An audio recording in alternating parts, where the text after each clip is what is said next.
Sixth Standard Mathematics Term 1, Chapter 1, Exercise 1.3, Objective Type Questions. Question number 8. The value of 3 plus 5 minus 7 times 1. இதோட value என்ன கேட்டிருக்காங்க? Board mass rule படி solve பண்ணுங்கள். Board mass ரூலுக்கு order படி solve பண்ணிங்கன்னா first இங்கே division எதுவுமே இல்லை. ஸோ மல்டிப்ளிகேஷன் ஃபஸ்ட்டு பண்ணணும். 7 1s are 7. So 3 plus 5 minus 7. அடுத்தது போர்ட் மாஸ் ரூலுடைய அதாவது போர்ட் மாஸில் ப்ராக்கெட் இல்லை, டிவிஷன் இல்லை. ஸோ மல்டிப்ளிகேஷன் தான் இருக்குது. மல்டிப்ளிகேஷன் நான் பண்ணிட்டேன். இப்போ அடிஷனும் சப்ட்ராக்ஷனும். ஸோ அடிஷன் பண்ணிக்கோங்க. 8 வரும். 3 plus 5 வந்து 8 minus 7 that's equal to 1. 1 final answer. Option D correct. Question number 9 பாருங்க. The value of 24 divided by 8 bracket உள்ள ஊற்றுங்க. 8 minus 3 into 2 இது என்ன கேட்டிருக்காங்க? ஸோ கவனிங்க.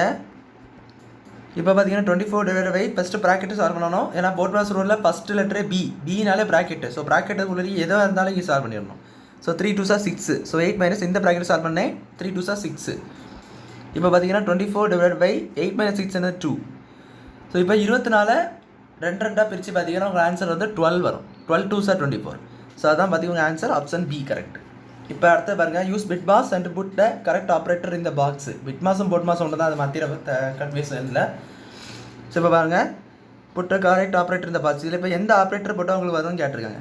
ஸோ ஃபஸ்ட்டு பாருங்கள், இப்போ வந்து நம்மளுக்கு ப்ளஸ் போட்டு பார்க்கணும். இது ஒவ்வொன்றா நீங்கள் போட்டு பார்க்க மாதிரி தான் இருக்கும். ஸோ ஃபஸ்ட்டு ப்ளஸ் போட்டு பாருங்கள். ஸோ ப்ளஸ் போட்டிங்கன்னா ஃபஸ்ட் நான் அதை போட்டுக்கிட்டேன். 2-6 minus 12 divided by 4 plus 2 equal to 10 வரணும். இந்த மாதிரி கொடுத்துருக்காங்க. ஆக்சுவலாக 10 வரணும். எந்த ஆப்ரேட்டர் நீங்கள் போட்டாலும் பிரச்சனை இல்லை, அந்த 10 வரணும். அதுதான் கரெக்ட். ஸோ ஃபஸ்ட் நான் ப்ளஸ் எடுத்துக்கிட்டேன். ப்ளஸ் போட்டு பார்த்தீங்கன்னா 2 + 6 8. 8 minus 12 பாசிபிளே கிடையாது. அண்ட் இது 4 + 2 6 ஈக்குவல் டு பாருங்கள் 12 divided by 6னா நம்மளுக்கு வந்து 12 divided by 6 என்ன வரும் உங்களுக்கு? 12 minus divided by 6னா 2 வரும். 8 minus 2 என்னது? 6 வருது. அங்கே 10 கொடுத்துருக்காங்க. தப்பு.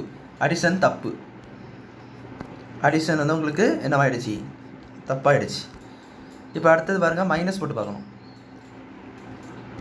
இப்போ மைனஸ் போட்டு பார்த்தீங்கனாலே தெரியும். 2 - 6 -12 டிவைடட் பை 4 + 2 நம்மளுக்கு என்னது? 6. செகண்ட் போட்டு பாருங்கள். 12 divided by 6 நம்மளுக்கு 2 வரும். 2 - 6 -2ன்னு வரும். பாருங்களா, அவங்க குழப்பிட்டாங்க நம்மளை. 2லேருந்து 6 அவங்களால செப்பரேட் பண்ண முடியுமா? முடியாது. ஸோ மைனஸில் என்ன செய்யாது? வராது. ஸோ மைனஸும் ஃபெயிலு. Minus fail. அடுத்தது பாருங்கள், மல்டிப்ளிகேஷன் போட்டு பார்க்கணும். அங்கே 4 சிம்பிளும் கொடுத்துருப்பாங்க. 4 சிம்பிள் ஒவ்வொன்றா ட்ரை பண்ணி பாருங்கள். டிவிஷன் போட்டு பார்க்கணுமான்னு பார்த்தீங்கன்னா இந்த மல்டிப்ளிகேஷனை பார்த்து டிவிஷன் போட்டு பார்க்கலாம். இப்போ பாருங்கள், 2 6 are 12 வருது. ஸோ 12 - 12 டிவைட் பை இந்த 4 + 2 என்னது? 6 வரும். இப்போ இந்த 12 divided by 6 BODMAS rule படி டிவிஷன் தான் ஃபஸ்ட்டு பண்ணணும். சப்ட்ராக்ஷன் பண்ணிடக்கூடாது. ஸோ 12 divided by 6 பார்த்தீங்கன்னா உங்களுக்கு வந்து 2 வரும். ஸோ 12 - 2 கரெக்டாக 10 வருது பாருங்கள். ஸோ இதுதான் அவங்க ஆன்சர். டிவிஷனும் இங்கே ட்ரை பண்ணி பார்க்கலாம். டிவிஷன் வராது. நம்ம ஃபஸ்ட்டு மல்டிப்ளிகேஷன் கண்டுபிடிச்சனால மல்டிப்ளிகேஷனை ஆன்சராக போட்டு முடிச்சிடலாம். ஸோ அவ்வளோ அந்த சம்ஸ் புரிஞ்சுன்னு நினைக்கிறேன். தேங்க்யூ.